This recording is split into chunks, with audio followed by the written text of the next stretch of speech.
Well. Look who just arrived. These guys come they come every spring.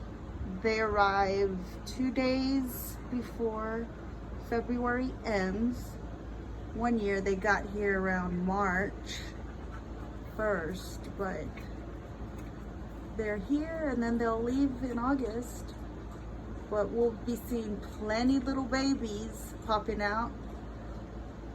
So I'll be posting that as they start hatching. But I just don't know what kind of bird it is. So if anybody knows the name of these birds, I'd like to know.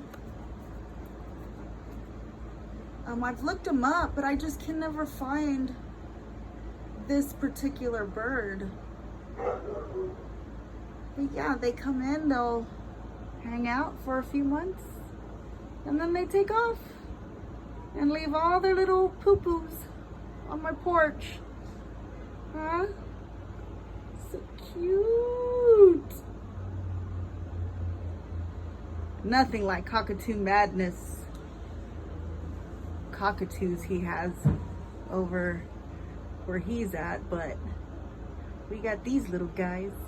All right, guys, bye.